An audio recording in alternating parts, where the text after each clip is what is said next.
एक fraud call आया और मैंने बिना कुछ सोचे समझे कॉल करने वाले के अकाउंट में 1 करोड़ युआन ट्रांसफर कर दिए। बाद में पुलिस ने बताया कि मेरे साथ स्कैम हो गया है, लेकिन मुझे बिल्कुल भी टेंशन नहीं हुई। लेकिन मेरा अमीर और हैंडसम रूममेट चुआंग ये सुनते ही घबरा गया। उसकी वजह भी साफ थी। पिछले जन्म में चुआंग ने चोरी छिपे मेरा ब्लैक कार्ड इस्तेमाल किया था। वह पूरी क्लास को एक ऑक्शन में ले गया था। सिर्फ अपनी शान दिखाने के लिए उसने स्काई लालटेन भी जलाई और ऑक्शन में बिना सोचे समझे बड़ी बड़ी बिड्स लगाता गया। उसने मेरे कार्ड से 10 करोड़ युआन से भी ज्यादा खर्च कर दिए। इस वजह से मेरे परिवार की कंपनी पैसों की भारी परेशानी में फंस गई और दिवालिया होने की नौबत आ गई। जब मुझे सच पता चला तो मैं चुआंग से जवाब मांगने गया, लेकिन उसने मेरी तरफ देखकर कहा, भाई बिफोन, सिर्फ इसलिए कि तुम्हारे परिवार की कंपनी बर्बाद हो गई इसका मतलब ये नहीं कि तुम मुझ पर झूठा इल्जाम लगा दो। मैं कुछ बोल पाता उससे पहले ही लियो रुअन आगे आई और बोली, जांग बिफोन, पैसे तो तुम खुद भी खूब उड़ाते हो, अब अपनी गलती चुआंग पर डाल रहे हो, तुम्हें शर्म आनी चाहिए। मेरे पास कोई और रास्ता नहीं था, इसलिए मैं बैंक से सबूत लेने चला गया। लेकिन उससे पहले कि मैं सबके सामने सच बता पाता, चुआंग ने जानबूझकर अपनी कार से मुझे टक्कर मार दी। मैं वहीं मर गया। लेकिन अगले ही पल जब मेरी आंख खुली तो मैं उसी दिन वापस आ चुका था जिस दिन चुआंग पूरी क्लास को ऑक्शन में ले जाने वाला था। तभी मेरे कानों में एक जानी पहचानी आवाज सुनाई दी, क्या कल सब फ्री हैं? मैं आप सबको ऑक्शन में लेकर चलता हूँ, वहाँ जो भी खरीदोगे उसका पूरा पेमेंट मेरे कार्ड से होगा। ये सुनते ही मुझे समझ आ गया कि मेरा दोबारा जन्म हो चुका है। मैं अभी यही सोच रहा था कि चुआंग मुस्कुराते हुए मेरे पास आया और बोला, भाई बिफोन, सुना है तुम्हारे पास उस ऑक्शन हाउस का वीआईपी कार्ड है, थोड़ी देर के लिए मुझे दे दो ताकि हम सब प्राइवेट रूम में बैठकर आराम से ऑक्शन देख सकें। उसकी बात सुनते ही मुझे पिछले जन्म की सारी बातें याद आ गईं। पिछली बार भी उसने वीआईपी कार्ड मांगने का बहाना बनाया था, लेकिन असल में उसने उसी मौके का फायदा उठाकर मेरे पापा का दिया हुआ ब्लैक कार्ड चुरा लिया था। उसी की वजह से हमारी कंपनी बर्बाद हुई। उसी ने मुझे मरवा दिया और बाद में पूरी क्लास के साथ मिलकर मेरे खिलाफ झूठ बोला। सबने मिलकर यह साबित कर दिया कि मैंने मुआवजा लेने के लिए खुद ही एक्सीडेंट कराया था। यह सब याद आते ही मेरा गुस्सा 7वें आसमान पर पहुंच गया। मैंने खुद को संभालते हुए कहा, मेरा कार्ड खो गया है, मैं तुम्हें नहीं दे सकता। लेकिन तभी लियो रुअन ने अचानक मेरा लुई विटॉन बैग छीन लिया। उसने बैग का सारा सामान नीचे गिरा दिया और मेरा वीआईपी कार्ड निकाल लिया। फिर उसने वह कार्ड चुआंग को देते हुए कहा, चुआंग ये लो, अब तुम इसका इस्तेमाल कर सकते हो। चुआंग मुस्कुराकर बोला, सिस्टर रुआन, आप मेरे लिए हमेशा इतना करती हैं। फिर लियो रुअन मेरी तरफ देखकर बोली, जंग बिफोन, तुम कब से इतने बड़े झूठे बन गए? कार्ड तो तुम्हारे पास था, फिर झूठ क्यों बोला कि खो गया है? उसकी बात खत्म होते ही मैंने बिना 1 सेकंड सोचे उसके गाल पर जोरदार थप्पड़ मार दिया। इसके बाद मैंने तुरंत चुआंग के हाथ से अपना वीआईपी कार्ड वापस छीन लिया। मैंने गुस्से में कहा, लियो रुअन, मेरी चीजों को हाथ लगाने का हक किसने दिया तुम्हें? थप्पड़ पड़ते ही उसकी आंखें फटी की फटी रह गईं। उसे यकीन ही नहीं हो रहा था कि मैंने सच में उसे मार दिया। वह गुस्से से चिल्लाई, जांग बिफोन, क्या तुम पागल हो गए हो? मेरी हिम्मत कैसे हुई तुम्हें मारने की? मैं हल्की मुस्कान के साथ बोला, मार दिया, अब क्या कर लोगी? तभी चुआंग बीच में आ गया और मासूम बनते हुए बोला, भाई बिफोन, गलती मेरी है, अगर गुस्सा है तो मुझ पर निकालिए, मेरी वजह से सिस्टर रुअन पर नाराज मत होइए। उन दोनों को साथ देखकर मुझे सिर्फ नफरत महसूस हो रही थी। तभी एक क्लासमेट बोला, जंग, तुमने हद कर दी, चुआंग को मारने का तुम्हें कोई हक नहीं है। मैंने जवाब दिया, तुम्हें सुनाई नहीं देता, उसने खुद ही ये सब अपने ऊपर लिया है। दूसरा लड़का बोला, जांग बिफोन, तुम बहुत ज्यादा कर रहे हो, बिना वजह किसी पर हाथ कैसे उठा सकते हो? चुआंग ने सिर झुकाकर कहा, मुझे माफ कर दीजिए, सारी गलती मेरी है, भाई बिफोन को कुछ मत कहिए, सिस्टर रुआन और मैं बिल्कुल बेगुनाह हैं, वह तो मुझे सिर्फ अपने छोटे भाई की तरह मानती है। उसकी बात सुनकर एक और स्टूडेंट बोला, चुआंग, तुम सच में बहुत अच्छे इंसान हो, लोग तुम्हें परेशान कर रहे हैं, फिर भी तुम सारी गलती अपने ऊपर ले रहे हो। मैं बस उन्हें घूरता रहा, गुस्से से मेरे हाथ कांप रहे थे। तभी लियो रुअन बोली, जांग बिफोन, ये स्कूल है, यहाँ तुम्हारी बदतमीजी नहीं चलेगी, अभी इसी वक्त अपना कार्ड चुआंग को दो और उससे माफी मांगो। अगर ऐसा नहीं किया तो आज से हमारा रिश्ता खत्म। मैं ऐसे लड़के के साथ नहीं रह सकती जो बदतमीज और गैर जिम्मेदार हो। मैंने बिना देर किए जवाब दिया, ठीक है, ब्रेकअप ही सही, अब तुम अपने प्यारे जूनियर के साथ रहो और उसी के साथ खुश रहना। चुआंग ने तुरंत घबराने का नाटक किया और बोला, भाई बिफोन, इतनी जल्दी फैसला मत लो, आप और सिस्टर रुआन 3 साल से साथ हो, इतनी आसानी से ब्रेकअप मत करो, नहीं तो लोग मुझे ही दोष देंगे। उसकी बात सुनकर मुझे हंसी आ गई। मुझे यकीन ही नहीं हो रहा था कि पिछले जन्म में मैं लियो रुअन जैसी लड़की से प्यार कर बैठा था। अभी चुआंग फिर बोला, भाई बिफोन, एक काम करो, बस इस बार अपना मेंबरशिप कार्ड मुझे दे दो, ऑक्शन में जो भी खरीदारी होगी उसके सारे रिवॉर्ड पॉइंट्स तुम्हारे कार्ड में जुड़ेंगे, बाद में उन्हीं पॉइंट से तुम अपना मेंबरशिप लेवल भी बढ़ा लेना, दोनों का फायदा होगा। ये सुनते ही लियो रुआन बोली, चुआंग, तुम सच में बहुत अच्छे हो, ये तुम्हारे साथ इतना बुरा बर्ताव कर रहा है, फिर भी तुम उसी का फायदा सोच रहे हो। फिर उसने मेरी तरफ देखकर कहा, जांग बिफोन, चुआंग अभी भी तुम्हारी भलाई की सोच रहा है, इतने एहसान फरामोश मत बनो। मैंने दोनों की तरफ देखा और कहा, थैंक्स, लेकिन मुझे तुम्हारी कोई मदद नहीं चाहिए। एक पल के लिए चुआंग के चेहरे का रंग बदल गया, लेकिन अगले ही पल वह फिर मुस्कुराने लगा। वह बोला, भाई बायफोन, मैं तो बस चाहता हूँ कि इस मौके पर पूरी क्लास और करीब आ जाए। ऑक्शन में सामान की शुरुआत ही हजारों लाखों युआन से होती है, अगर मैं तुम्हें कुछ गिफ्ट दे दूं तो तुम्हारा ही फायदा होगा, ऊपर से सारे रिवॉर्ड पॉइंट्स भी तुम्हारे कार्ड में आएंगे, इसलिए जिद मत करो और कार्ड दे दो। मैं हल्का सा हंसा और बोला, इतनी सी बात समझ नहीं आ रही, मैं पहले पहले ही कह चुका हूँ कि मुझे तुम्हारी कोई मदद नहीं चाहिए और मैं अपना कार्ड किसी को भी नहीं दूंगा। अगले ही पल चुआंग ने आंखों में आंसू लाने का नाटक किया और पूरी क्लास से बोला, दोस्तों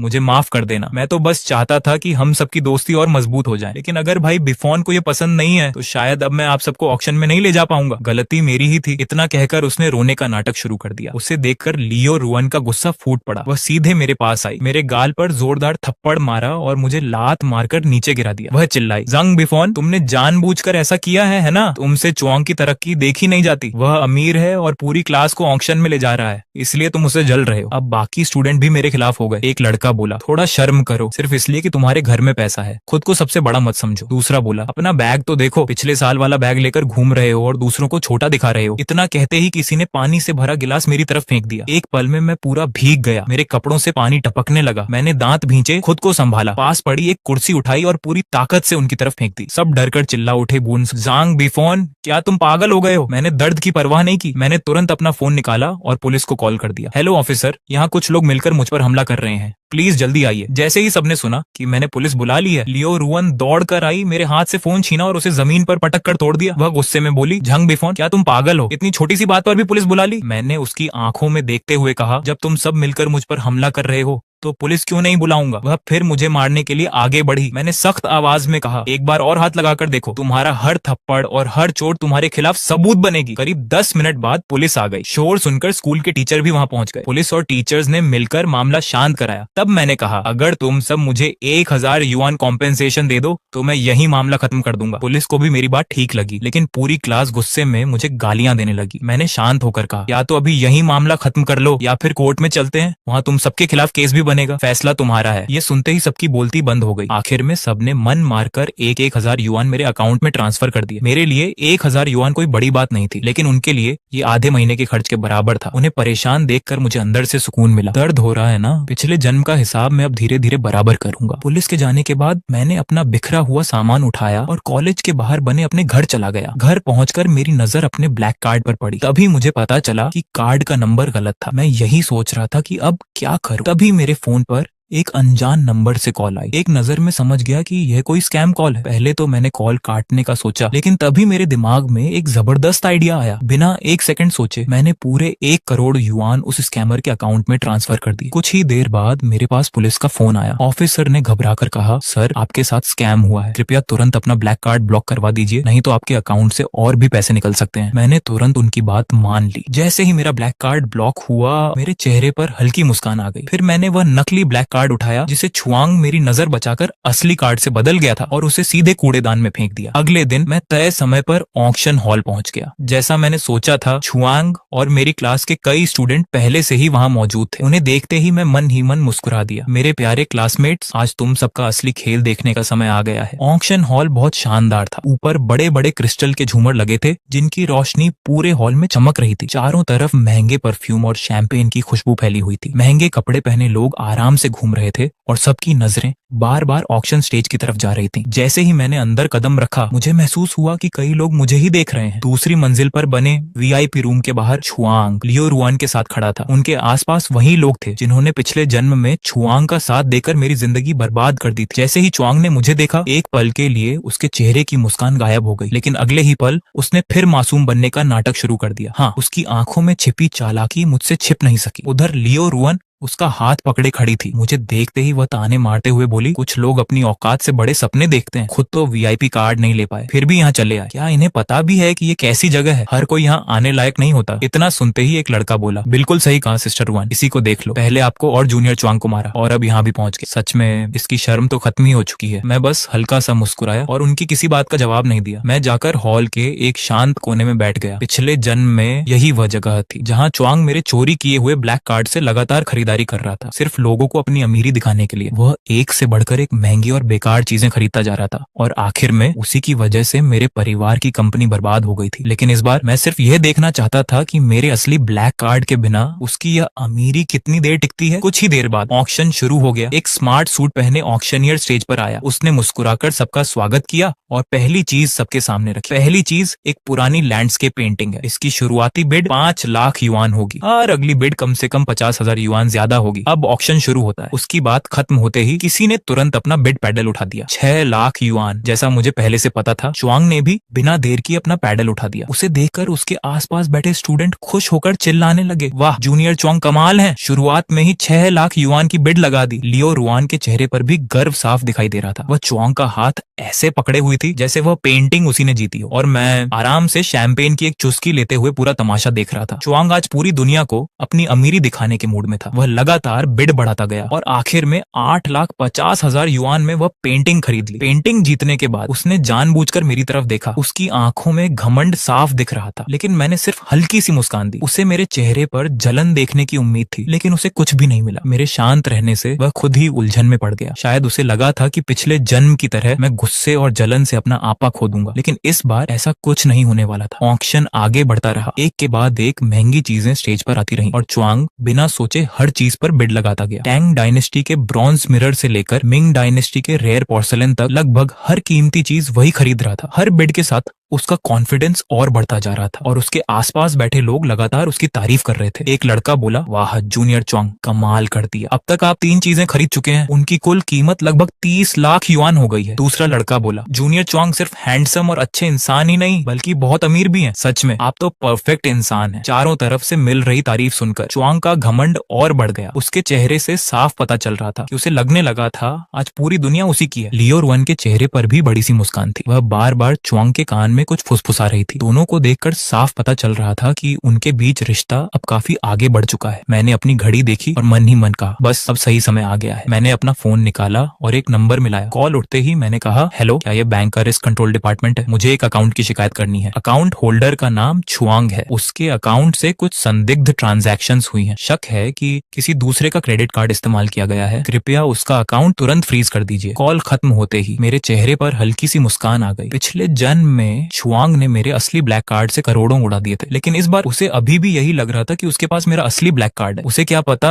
कि मैं वह कार्ड पहले ही बंद करवा चुका था और नया कार्ड बनवा चुका था। जो कार्ड उसके पास था वह सिर्फ एक नकली ब्लैक कार्ड था और वह भी मैंने जानबूझकर उसके लिए छोड़ा था। इतना ही नहीं, मैं पहले ही उसके बैंक अकाउंट की जानकारी निकलवा चुका था। उसके अपने अकाउंट में इतने पैसे थे ही नहीं, फिर भी वह बिना सोचे लगातार बिड लगा रहा था, क्योंकि उसे पूरा भरोसा था कि पेमेंट मेरे ब्लैक कार्ड से होगी। और हुआ भी बिल्कुल वैसा ही जैसा मैंने सोचा था। थोड़ी ही देर बाद मेरा बिछाया हुआ जाल काम कर गया। उसी समय जब च्वांग एक महंगे जेड पेंडेंट पर बिड लगाने वाला था, उसका फोन बज उठा। जैसे ही उसने कॉल उठाई, उसके चेहरे का रंग उड़ गया। वह घबरा कर बोला, क्या मेरा बैंक अकाउंट फ्रीज हो गया? ये कैसे हो सकता है? जरूर कोई गलती हुई है। फोन पर सामने वाला कुछ कहता रहा और च्वांग की घबराहट बढ़ती गई। वह जोर से बोला, मैंने कुछ भी चोरी नहीं की। फिर मेरा अकाउंट क्यों फ्रीज किया जा रहा है? प्लीज इसे तुरंत अनफ्रीज कीजिए। लेकिन बैंक अपनी बात पर अड़ा रहा। कॉल खत्म होते ही च्वांग धम्म से कुर्सी पर बैठ गया। उसका चेहरा पूरी तरह सफेद पड़ चुका था। उसके हाथ तक कांप रहे थे। ये देखकर लियो रुआन घबरा गई। उसने पूछा, च्वांग क्या हुआ? आखिर बात क्या है? च्वांग ने कांपती आवाज में कहा, मेरा बैंक अकाउंट फ्रीज कर दिया गया है। उनका कहना है कि मैं क्रेडिट कार्ड फ्रॉड के मामले में फंसा हुआ हूँ। ये सुनते ही लियो रुआन हैरान रह गई। वह बोली, क्या क्रेडिट कार्ड फ्रॉड? ये कैसे हो सकता है? जरूर कोई बड़ी गलती हुई है। च्वांग ने जल्दी से सिर हिलाया, नहीं, मैंने ऐसा कुछ नहीं किया। ये सब जांग बिफोन की चाल है। यही सब उसी ने किया है। इतना कहकर वह गुस्से में मेरी तरफ मुड़ा। उसने उंगली दिखाते हुए चिल्लाकर कहा, जांग बिफोन, क्या ये सब तुम्हारी वजह से हुआ है? क्या तुमने ही मेरी शिकायत की है? मैंने बिल्कुल शांत होकर उसकी तरफ देखा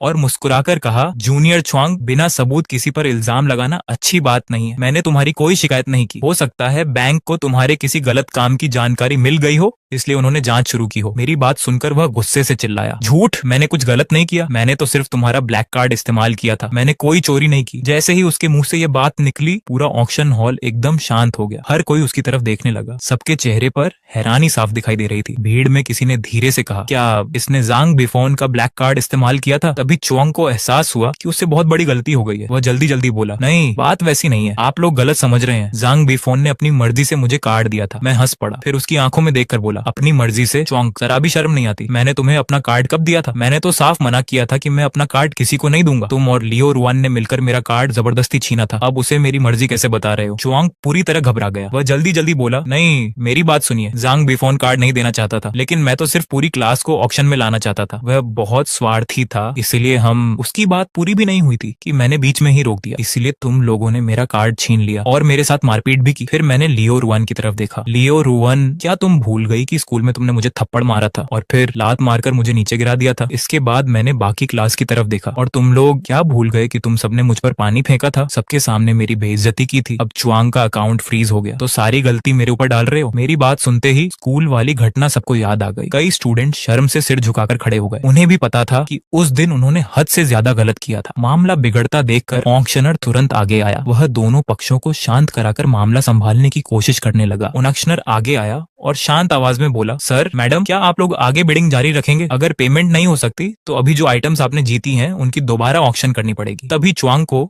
अपनी हालत का एहसास हुआ। अब तक वह जिन चीजों पर बिड जीत चुका था उनकी कुल कीमत 53 लाख युआन से भी ज्यादा थी। अगर वह पेमेंट नहीं कर पाया तो सिर्फ सारी चीजें वापस नहीं जाएंगी बल्कि उसे भारी पेनल्टी भी भरनी पड़ेगी। उसका चेहरा पूरी तरह उतर गया। वह हकलाते हुए बोला, मेरे पास पैसे नहीं है, मेरा बैंक अकाउंट फ्रीज हो चुका है, मैं पेमेंट नहीं कर सकता। यह सुनते ही ऑक्शनियर का चेहरा सख्त हो गया। वह बोला, सर, इसे मैलिशियस बिडिंग माना जाएगा। हमारे ऑक्शन हाउस के नियमों के मुताबिक अगर कोई बिड जीतकर पेमेंट नहीं करता तो उसे कुल रकम का 20% पेनल्टी देना पड़ता है। आपने कुल 53 लाख युआन की बिड्स जीती है। इस हिसाब से आपको 10,60,000 युआन पेनल्टी भरनी होगी। कृपया तुरंत पेमेंट कीजिए। ये सुनते ही च्वांग के पैरों तले जमीन खिसक गई। वह घबराकर बोला, 10,60,000 युआन? मेरे पास इतने पैसे नहीं है, सच में नहीं है। तभी लियो रुआन जल्दी से आगे आई और बोली, मिस्टर ऑक्शनियर, क्या इस बार थोड़ा समझौता नहीं हो सकता? उसने जानबूझकर ऐसा नहीं किया, बस गलती से ये सब हो गया। लेकिन ऑक्शनियर बिल्कुल नहीं माना। उसने साफ कहा, नियम सबके लिए बराबर है। अगर हर कोई बिड जीतकर पेमेंट से मना कर दे तो हमारा ऑक्शन हाउस कैसे चलेगा? या तो तुरंत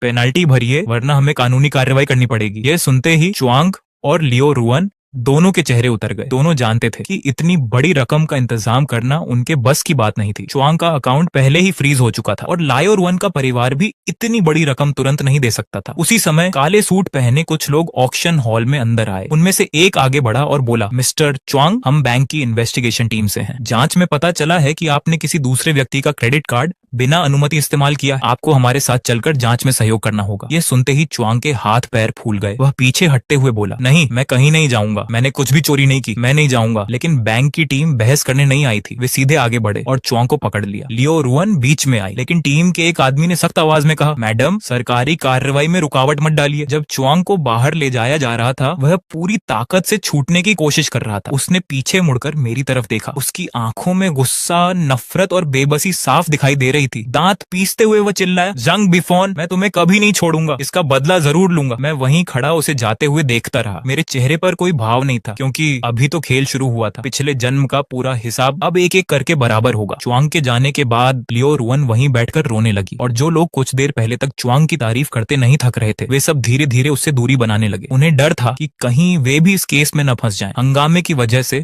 ऑक्शन कुछ देर के लिए रोक दिया गया। जब दोबारा शुरू हुआ तो पूरे हॉल का माहौल बदल चुका था। मैं अब भी एक कोने में बैठा चुपचाप सब देख रहा था। बाकी आइटम्स में एक ऐसी चीज थी जिसका मुझे शुरू से इंतजार था। वह था मिंग डायनेस्टी का जेड पेंडेंट। उसकी कारीगरी बेहद शानदार थी, लेकिन असली कीमत उसकी खूबसूरती नहीं थी बल्कि उसके अंदर छिपा हुआ एक बड़ा राज था। पिछले जन्म में यही पेंडेंट च्वांग ने खरीदा था। बाद में उसने उसे एक एंटीक डीलर को बेच दिया और उसी डीलर ने उसके अंदर छिपा रहस्य खोज निकाला। उस एक खोज ने उसे करोड़पति बना दिया। इस बार मैं यह मौका किसी भी कीमत पर हाथ से जाने नहीं देना चाहता था। जैसे ही ऑक्शनियर ने उसकी शुरुआती कीमत बताई मैंने उस शाम पहली बार अपना बिड पैडल उठा दिया। ऑक्शनियर ने कहा, Ming dynasty Z pendant, starting bid 8 lakh yuan. जैसे ही मैंने पहली बिड लगाई पूरा हॉल मेरी तरफ देखने लगा। यहाँ तक कि रो रही लियो रुआन भी रुक गई और गुस्से से मुझे घूरने लगी। उसे समझ नहीं आ रहा था कि मेरे पास अभी भी इतना पैसा कैसे है, लेकिन मैंने उसकी तरफ देखा तक नहीं। मेरा पूरा ध्यान सिर्फ ऑक्शन पर था। थोड़ी ही देर में दूसरे लोग भी बिड लगाने लगे। कीमत बढ़ते बढ़ते 15 लाख युआन तक पहुंच गई। ऑक्शनियर ने ऊंची आवाज में कहा, 15 लाख युआन 15 लाख युआन 2। तभी एक महंगा सूट पहने अधेड़ उम्र के आदमी ने धीरे से अपना पैडल उठा दिया। उसे देखते ही पूरा ऑक्शन हॉल हैरान रह गया। वह थे मिस्टर वोंग, शहर के सबसे मशहूर एंटीक डीलर्स में से एक। पिछले जन्म में इन्होंने ही च्वांग से ये जेड पेंडेंट खरीदा था और सबसे पहले उसके अंदर छिपे रहस्य का पता लगाया था। ऑक्शनियर की आवाज पूरे हॉल में गूंज उठी। मिस्टर वोंग की तरफ से 20 लाख युआन की बिड, क्या इससे ज्यादा कोई बिड लगाएगा? मैंने गहरी सांस ली और पूरे कॉन्फिडेंस के साथ फिर से अपना बिड पैडल उठा दिया। 25 लाख युआन। मेरी बिड लगते ही पूरे हॉल में हलचल मच गई। जेड पेंडेंट की कीमत अब उसकी असली कीमत से भी काफी ऊपर पहुंच चुकी थी। मैंने हल्का सा मुस्कुराते हुए सामने बैठे मिस्टर वोंग की तरफ देखा। मैं उन्हें पिछले जन्म से अच्छी तरह जानता था। पूरा हॉल मेरी तरफ देखने लगा। किसी ने भी नहीं सोचा था कि मैं इतनी बड़ी बिड लगाऊंगा। यहाँ तक कि मिस्टर वोंग भी कुछ सेकंड के लिए हैरान रह गए। उन्होंने मेरी तरफ गौर से देखा। शायद उन्हें उम्मीद नहीं थी कि कोई इस पेंडेंट के लिए उनसे मुकाबला करेगा। ऑक्शनियर फिर बोला, 25 लाख युआन 1, 25 लाख युआन 2, क्या कोई इससे ज्यादा बिड लगाएगा? मिस्टर वोंग कुछ देर तक सोचते रहे। उनके चेहरे से साफ लग रहा था कि वह फैसला नहीं कर पा रहे थे। उन्हें भी पता था कि इस जेड पेंडेंट में कोई बड़ा राज छिपा है, लेकिन अब कीमत उनकी उम्मीद से काफी ऊपर जा चुकी थी। आखिरकार उन्होंने धीरे से सिर हिलाया और अपना पैडल नीचे रख दिया। ऑक्शनियर ने हथौड़ा बजाते हुए कहा, 25 लाख युआन 3 सोल्ड। बधाई हो मिस्टर जैंग, आपने मिंग डायनेस्टी का फीनिक्स जेड पेंडेंट जीत लिया है। हथौड़े की आवाजें सुनते ही मैंने राहत की सांस ली। मेरे चेहरे पर हल्की मुस्कान आ गई। यही वह जेड पेंडेंट था जिसके लिए मैं यहाँ आया था। पेमेंट करने के बाद मैंने पेंडेंट को अपने हाथों में उठाया। जेड बिल्कुल चिकना था और उसे छूते ही हल्की गर्माहट महसूस हो रही थी। उस पर बना फीनिक्स इतना खूबसूरत था मानो अभी उड़ जाएगा। सच में ये एक अनमोल खजाना था। लेकिन सबसे खास बात मुझे भी महसूस हो रहा था कि इसके अंदर कोई बड़ा राज छिपा है। हालांकि अभी उसे देखने का सही समय नहीं था। मैंने पेंडेंट संभाल कर रखा और हॉल से बाहर निकलने लगा। तभी लियो रुअन दौड़ती हुई मेरे सामने आकर खड़ी हो गई। उसकी आंखें गुस्से से लाल थीं। वह चिल्लाकर बोली, जांग बेफोन, यहीं रुक जाओ। ये सब तुम्हारी वजह से हुआ है। आज चुआंग की जो हालत हुई है उसका जिम्मेदार सिर्फ तुम हो। तुम बहुत घटिया इंसान हो। मैंने शांत होकर कहा, लियो रुअन, ड्रामा करना बंद करो। चुआंग की ये हालत उसके अपने लालच की वजह से हुई है। अगर उसने मेरा ब्लैक कार्ड नहीं चुराया होता और लोगों के सामने अमीरी दिखाने की कोशिश नहीं की होती तो आज ये दिन कभी नहीं आता। लियो रुअन जोर जोर से सिर हिलाने लगी। वह बोली, नहीं, अगर तुम उसकी शिकायत नहीं करते तो उसका अकाउंट फ्रीज नहीं होता। बैंक वाले उसे पकड़कर भी नहीं ले जाते। तुमने जानबूझकर उसकी जिंदगी बर्बाद की है। मैंने उसकी आंखों में देखकर कहा, हाँ, मैंने जानबूझकर किया। तो क्या पिछले जन्म में तुम दोनों ने मिलकर मेरा ब्लैक कार्ड खाली कर दिया था, मेरी कंपनी बर्बाद कर दी थी और आखिर में मुझे कार से मार दिया था। उसका बदला लेना तो मैंने अभी शुरू भी नहीं किया है। अभी तो सिर्फ उसका अकाउंट फ्रीज हुआ है। ये तो सिर्फ शुरुआत है। असली हिसाब अभी बाकी है। आज के बाद मैं तुम दोनों से एक एक चीज का हिसाब लूंगा। मेरी बातें सुनते ही लाइयो रुअन का चेहरा सफेद पड़ गया। वह डरते हुए एक कदम पीछे हट गई। कांपती आवाज में बोली, तुम करना क्या चाहते हो? मेरे होंठों पर हल्की मुस्कान आ गई। मैंने धीरे से कहा, मैं सिर्फ इतना चाहता हूँ कि तुम दोनों वही दर्द महसूस करो जो पिछले जन्म में मैंने सहा था। लियो रुअन, अब तुम्हारी बारी भी आने वाली है। इतना कहकर मैंने उसे हल्का सा हटाया और बिना पीछे देखे वहां से निकल गया। वह वहीं खड़ी रह गई, पूरी तरह डरी हुई। ऑक्शन हाउस से निकलने के बाद मैं सीधे घर नहीं गया। मैं एक प्राइवेट डिटेक्टिव एजेंसी पहुंचा। पिछले जन्म में मरते समय तक मुझे ये समझ नहीं आया था कि चुआंग और लियो रुअन ने मेरे साथ ऐसा क्यों किया, लेकिन इस बार मैं पूरी सच्चाई जानना चाहता था। मैं पता लगाना चाहता था कि क्या उनके पीछे कोई और भी है और उनका असली मकसद क्या है। एजेंसी के अंदर जाते ही एक अधेड़ उम्र का डिटेक्टिव मेरे पास आया। वह मुस्कुरा कर बोला, सर, मैं आपकी क्या मदद कर सकता हूँ? मैं उसके सामने बैठ गया और कहा, मुझे 2 लोगों की पूरी इन्वेस्टिगेशन करवानी है। उनके नाम है चुआंग और लियो रुअन। दोनों यूनिवर्सिटी के स्टूडेंट हैं। मुझे उनके परिवार की पूरी जानकारी चाहिए, उनके रिश्ते, हाल की एक्टिविटीज, वे किन लोगों के कांटेक्ट में हैं और उनके बारे में हर छोटी बड़ी जानकारी। इसके अलावा मुझे ये भी पता करना है कि चुआंग की कोई बुरी आदत है या नहीं, या फिर उस पर किसी का कोई कर्ज है। डिटेक्टिव ने सिर हिलाकर कहा, कोई दिक्कत नहीं सर। क्या आपकी कोई और रिक्वायरमेंट है? मैंने गंभीर आवाज में कहा, मुझे रिपोर्ट जितनी जल्दी हो सके चाहिए और ध्यान रहे एक भी जानकारी छूटनी नहीं चाहिए। पैसों की चिंता मत कीजिए, मुझे सिर्फ सही और पूरी जानकारी चाहिए। डिटेक्टिव ने भरोसे के साथ कहा, समझ गया सर, 3 दिन के अंदर आपकी पूरी रिपोर्ट तैयार होगी। मैंने उन्हें दोनों की बेसिक डिटेल्स और अपना कॉन्टैक्ट नंबर दिया और वहां से निकल आया। अगले कुछ दिनों तक मैं डिटेक्टिव की रिपोर्ट का इंतजार करता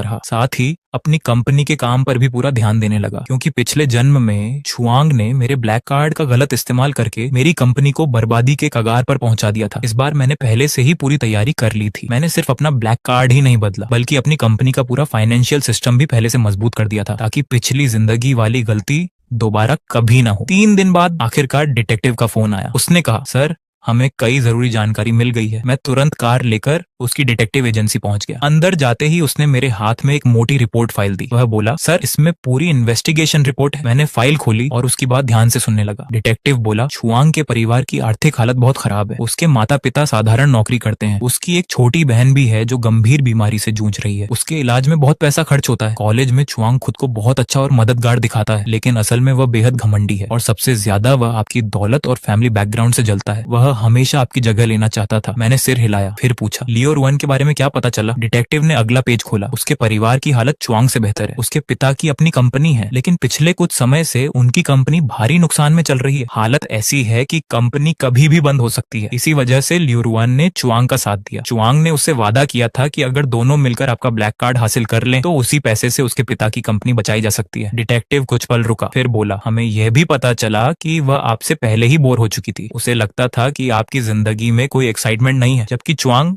मीठी मीठी बातें करके उसे अपने करीब ले आया। इसीलिए जब उसने आपके खिलाफ साजिश का प्लान बताया तो लियो रुआन ने बिना ज्यादा सोचे हाँ कर दी। यह सुनकर मैं हल्का सा हंसा, लेकिन उस हंसी में सिर्फ कड़वाहट थी। मैंने कहा, तो यही पूरी सच्चाई थी। एक ने जलन में और दूसरी ने लालच में। इतनी छोटी सोच के लिए दोनों ने मेरी पूरी जिंदगी बर्बाद कर दी। डिटेक्टिव ने आगे कहा, सर एक और बड़ी बात है, चुआंग सिर्फ आपसे जलता ही नहीं था, उस पर भारी ऑनलाइन गैम्बलिंग डेट भी है। वह ऑनलाइन गैम्बलिंग में 5 लाख युआन से ज्यादा हार चुका है। अब कर्ज देने वाले लोग लगातार उस पर दबाव बना रहे हैं। अगर उसने जल्दी पैसे नहीं लौटाए तो वे उसके परिवार को भी नहीं छोड़ेंगे। यही वजह थी कि वह किसी भी कीमत पर आपका ब्लैक कार्ड चाहता था। मेरी आंखें सिकुड़ गईं। जुए का कर्ज? डिटेक्टिव ने सिर हिलाया। हाँ, और एक बात, उसका उठना बैठना इलाके के एक गैंग लीडर ब्रदर हु के साथ है। ब्रदर हु सूद पर पैसे देने और कर्ज वसूलने का काम करता है। चुआंग का कर्ज भी उसी के पास है। मैंने पूछा, क्या ब्रदर हु का कोई बड़ा बैकग्राउंड है? डिटेक्टिव बोला, अभी पूरी जानकारी नहीं मिली, लेकिन वह कई सालों से इस शहर में एक्टिव है। उसके बड़े बड़े लोगों से संबंध है और लोग उसे बहुत खतरनाक मानते हैं। अब चुआंग के बैंक अकाउंट पहले ही फ्रीज हो चुके हैं। उसके खिलाफ इन्वेस्टिगेशन भी चल रही है। ऐसी हालत में उसके पास कर्ज चुकाने का कोई तरीका नहीं बचा। मुझे लगता है ब्रोदर हु बहुत जल्द उसे ढूंढने निकल पड़ेगा। मेरे चेहरे पर मुस्कान आ गई। मैं धीरे से बोला, बहुत बढ़िया, अब मेरा काम और आसान हो गया। मैंने डिटेक्टिव का धन्यवाद किया, रिपोर्ट उठाई और वहां से निकल गया। अब मेरे सामने पूरी सच्चाई थी। इसके पीछे कोई मास्टरमाइंड नहीं था, कोई बड़ी साजिश भी नहीं थी। बस चुआंग और लियो रुआन ने अपने स्वार्थ के लिए मेरे साथ धोखा किया था और अब उनसे हर चीज का हिसाब लेने का समय आ गया था। सबसे पहला नंबर था चुआंग। उस पर 5 लाख युआन से ज्यादा का गैम्बलिंग डेट था। उसके बैंक अकाउंट पहले ही फ्रीज हो चुके थे। ऊपर से उसके खिलाफ इन्वेस्टिगेशन भी चल रही थी। ऐसी हालत में वह अपना कर्ज कभी नहीं चुका सकता था और ब्रदर हु जैसे लोग कर्ज कभी नहीं छोड़ते। मुझे सिर्फ किस्मत को थोड़ा सा धक्का देना था। मैंने अपने एक पुराने दोस्त से कांटेक्ट किया। उसके अंडरवर्ल्ड में अच्छे कनेक्शंस थे। मैंने उसे चुआंग के कर्ज की पूरी जानकारी दी और कहा, यह खबर ब्रदर हु तक पहुंचा दो। उसे बता दो कि चुआंग के बैंक अकाउंट फ्रीज हो चुके हैं। उसके पास अब एक भी पैसा नहीं बचा। उस पर दूसरे के क्रेडिट कार्ड के गलत इस्तेमाल की इन्वेस्टिगेशन चल रही है और वह कभी भी जेल जा सकता है। मेरे दोस्त ने तुरंत हाँ कर दी। मुझे पूरा भरोसा था कि जैसे ही ब्रदर हु को यह खबर मिलेगी वह बिना देर के चुआंग तक पहुंच जाएगा। उस समय तक चुआंग पहले ही अंदर से टूट चुका होगा और जब ऊपर से ब्रदर हु का दबाव पड़ेगा तो वह पूरी तरह बिखर जाएगा। अब बारी थी लियो रुआन की। उसकी सबसे बड़ी कमजोरी थी उसके पिता की कंपनी। वह चुआंग का साथ सिर्फ इसलिए दे रही थी क्योंकि उसे उम्मीद थी कि चुआंग उनके बिजनेस को बचा लेगा, लेकिन अब चुआंग खुद बर्बाद हो चुका था। उसकी आखिरी उम्मीद भी खत्म हो गई थी। मैंने फैसला कर लिया, अब उसके पिता की कंपनी भी बचेगी नहीं। मैं चाहता था कि जो लड़की हमेशा ऐशो आराम में रही वह भी एक दिन सब कुछ खो दे, ठीक वैसे ही जैसे पिछले जन्म में मैंने खोया था। मैंने अपने लोगों से उसके पिता की कंपनी की पूरी जानकारी निकलवाई। पता चला कि उनका बिजनेस कंस्ट्रक्शन मटेरियल्स का था, लेकिन बढ़ते कंपटीशन, गलत मैनेजमेंट और कमजोर कैश फ्लो की वजह से कंपनी पहले ही बर्बादी के किनारे पहुंच चुकी थी। मैंने इसी कमजोरी का फायदा उठाया। मैंने उन बड़ी कंपनीज और क्लाइंट से बात की जो लायो रुआन के पिता की कंपनी के साथ काम करते थे। मैंने उन्हें बताया कि उनकी कंपनी की आर्थिक हालत ठीक नहीं है। फिर मैंने अपनी कंपनी की तरफ से उनसे कहा, हम आपको इससे बेहतर प्राइस और बेहतर सर्विस देंगे। साथ ही मैंने कई बैंक से भी बात की। मैंने उन्हें सलाह दी कि वे लोन देने के नियम और सख्त करें और पुराने लोन की वसूली जल्दी शुरू करें। इसका असर बहुत जल्दी दिखने लगा। एक एक करके उनकी कंपनी के बड़े क्लाइंट्स ने कॉन्ट्रैक्ट खत्म कर दिया और मेरी कंपनी के साथ जुड़ गए। उधर बैंक्स ने भी अपना लोन वापस मांगना शुरू कर दिया। जो कंपनी पहले से ही मुश्किल में थी वह इतना दबाव नहीं झेल सकी। कुछ ही दिनों बाद खबर आ गई, लायो रुआन के पिता की कंपनी आधिकारिक तौर पर बैंकरप्ट हो गई। लोन न चुका पाने की वजह से बैंक्स ने उन पर केस कर दिया। उनकी कंपनी जब्त कर ली गई और कर्ज चुकाने के लिए उनका घर और गाड़ियां भी ऑक्शन में बेच दी गई। सिर्फ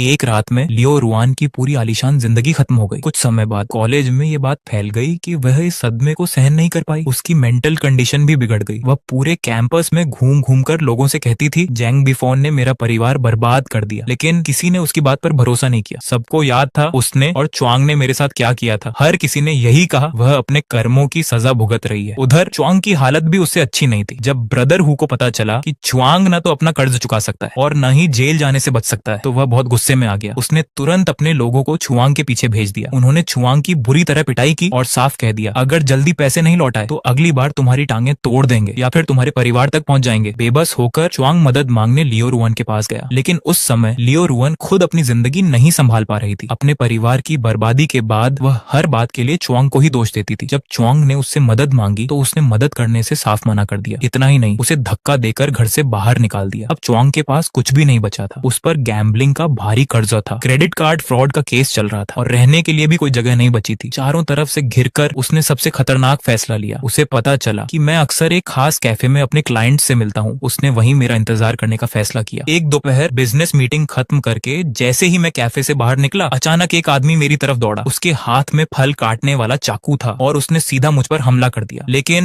मुझे पहले से अंदाजा था कि छुआंग बदला लेने की कोशिश करेगा। मैं तुरंत एक तरफ हट गया और हमला बचा लिया। ध्यान से देखा तो वह छुआंग ही था। उसके बाल बिखरे हुए थे, कपड़े फटे और गंदे थे, आंखें लाल थीं, चेहरा गुस्से और नफरत से भरा हुआ था। वह चिल्लाया, जैंग बीफोन, मैं तुझे जान से मार दूंगा। इतना कहकर वह फिर चाकू लेकर मेरी तरफ दौड़ा। मैंने उसका दूसरा हमला भी आसानी से बचा लिया और एक जोरदार मुक्का उसके चेहरे पर मार दिया। वह सीधे जमीन पर गिर पड़ा। काफी कोशिश के बाद वह फिर खड़ा हुआ, गुस्से से कांपते हुए बोला, मेरी ये हालत तेरी वजह से हुई है, मैं तुझे नहीं छोड़ूंगा। मैंने शांत आवाज में कहा, मुझे मारोगे? अब भी तुम्हें लगता है कि तुम ऐसा कर सकते हो? तुम पर मेरा कर्ज है, ब्रदरहुड का कर्ज है, बैंक का कर्ज है और अब तुमने मुझ पर जानलेवा हमला भी कर दिया। तुम्हारे अपराधों में एक और जुर्म जुड़ गया। अब तुम्हारा फैसला सिर्फ कानून करेगा। इतने में दूर से पुलिस सायरन की आवाज सुनाई दी। असल में मुझे पहले से शक था कि छुआंग मुझ पर हमला कर सकता है, इसलिए मैंने पहले ही पुलिस को जानकारी दे दी थी कि कैफे के आसपास निगरानी रखें। कुछ ही सेकंड में कई पुलिस ऑफिसर्स वहां पहुंच गए। उन्होंने तुरंत छुआंग को पकड़ लिया, उसके हाथों में हथकड़ी लगाई और पुलिस वैन की तरफ ले जाने लगे। लेकिन वह फिर भी छूटने की कोशिश करता रहा, बार बार मेरी तरफ देखकर चिल्लाता रहा, जैंग बिफोन, अगर मैं मरकर भूत भी बन गया तब भी तुझे नहीं छोड़ूंगा। मैंने बिना कुछ कहे उसे पुलिस के साथ जाते हुए देखा। मेरे मन में जरा भी दया नहीं थी। आज वह जिस हालत में था उसका जिम्मेदार सिर्फ वही था। अगर वह लालच, जलन और दिखावे में अंधा न हुआ होता, अगर उसने कानून न तोड़ा होता, अगर उसने अपने फायदे के लिए दूसरों से धोखा न किया होता, तो आज उसकी जिंदगी ऐसी नहीं होती। उसके जाने के बाद पुलिस ने मुझसे पूरी घटना के बारे में पूछा। मैंने उन्हें सारी बात बताई और अपने पास मौजूद सभी सबूत दे दिए। पुलिस ने कहा, कानून के मुताबिक कार्रवाई होगी और छुआंग को उसके हर अपराध की सजा मिलेगी। सारी फॉर्मेलिटीज पूरी होने के बाद मैं आखिरकार अपने घर लौट आया। अब तक चुआंग और लियो रुआन दोनों अपने किए की सजा पा चुके थे। आखिरकार चुआंग को credit card fraud, fake bidding, मारपीट और दूसरे कई क्राइम्स के लिए 8 साल की जेल की सजा मिल गई। लियो रुआन की मेंटल कंडीशन पूरी तरह बिगड़ चुकी थी। उसके परिवार ने उसे मेंटल हॉस्पिटल में भर्ती करा दिया। जिन क्लासमेट्स ने कभी उसका साथ देकर मुझे परेशान किया था, उन्हें भी अपने की सजा मिली। उन्हें मुझे कॉम्पेंसेशन देना पड़ा। स्कूल ने भी कई स्टूडेंट्स पर एक्शन लिया और कुछ को तो कॉलेज से निकाल दिया गया। आखिरकार पिछले जन्म का मेरा अधूरा बदला पूरा हो चुका था। मैं अपनी खिड़की के सामने खड़ा बाहर सड़क पर दौड़ती गाड़ियों को देख रहा था। मन में बहुत सारे ख्याल चल रहे थे। पिछले जन्म में मैं सीधा साधा और लोगों पर जल्दी भरोसा करने वाला इंसान था, लेकिन जिन लोगों पर मैंने सबसे ज्यादा भरोसा किया, उन्हीं लोगों ने मुझे धोखा दिया। उन्होंने मेरी जिंदगी बर्बाद कर दी और आखिर में मेरी दर्दनाक मौत हुई। इस जन्म में वापस आने के बाद मैं पहले जैसा नहीं रहा। मेरा दिल बहुत सख्त हो चुका था। मेरे सामने सिर्फ एक ही मकसद था, अपने साथ हुए हर अन्याय का हिसाब बराबर करना। लेकिन जब मेरा बदला पूरा हुआ तब मुझे एहसास हुआ कि मैं उतना खुश नहीं था जितना मैंने सोचा था। शायद नफरत कभी भी किसी समस्या का सबसे अच्छा हल नहीं होती, लेकिन चुआंग और लियो रुआन जैसे लोगों के लिए अपने कर्मों की सजा मिलना ही असली इंसाफ था। समय बीतता गया और मैंने फिर से अपना पूरा ध्यान अपनी कंपनी पर लगा दिया। पिछले जन्म के अनुभव इस बार मेरे सबसे बड़े टीचर बन गए। सही फैसलों और अच्छे मैनेजमेंट की वजह से मेरी कंपनी बहुत तेजी से आगे बढ़ने लगी। मैंने सिर्फ अपना खोया हुआ सब कुछ वापस नहीं पाया, बल्कि मेरी कंपनी धीरे धीरे पूरे इंडस्ट्री की टॉप कंपनीज में शामिल हो गई। इसी दौरान मैंने अपनी जिंदगी को नए नजरिए से देखना शुरू किया। पिछले जन्म में मैं काम में इतना व्यस्त था कि उन लोगों को समय ही नहीं दे पाया जो सच में मुझसे प्यार करते थे। इस बार मैं अपनी हर गलती सुधारना चाहता था। मैंने अपने माता पिता के साथ ज्यादा समय बिताना शुरू किया। उनकी सेहत, उनकी खुशी, सबका ध्यान रखा। मैंने ऐसे लोगों से दोस्ती की जिन पर सच में भरोसा किया जा सकता था। मैंने उन्हें सम्मान दिया और बदले में मुझे भी वही अपनापन मिला। इसी दौरान मेरी मुलाकात सुचिंग्यू से हुई। वह एक सोशल ऑर्गेनाइजेशन में वॉलंटियर थी। उसका स्वभाव बहुत शांत, दयालु और मदद करने वाला था। हमारी मुलाकात एक कम्युनिटी सर्विस प्रोग्राम के दौरान हुई। लियो रुआन से बिल्कुल अलग सुचिंग्यू को मेरी दौलत, फैमिली बैकग्राउंड या स्टेटस से कोई मतलब नहीं था। वह सिर्फ मेरे कैरेक्टर को महत्व देती थी। उसके साथ रहकर मुझे पहली बार सच्ची खुशी का एहसास हुआ। हम दोनों साथ मिलकर सोशल वर्क करते, नई नई जगह घूमते और अपने फ्यूचर के सपने देखते। उसकी वजह से मैं फिर से पॉजिटिव इंसान बनने लगा। धीरे धीरे पिछले जन्म का दर्द और सारी नफरत मेरे दिल से खत्म होने लगी। अब मेरे लिए सबसे जरूरी था अपने सामने मौजूद खुशियों को जीना। लेकिन मैंने अपने जीवन के सबक कभी नहीं भूले। मैं समझ चुका था कि हर मुस्कुराता चेहरा भरोसे के लायक नहीं होता। कई बार बुरे इरादे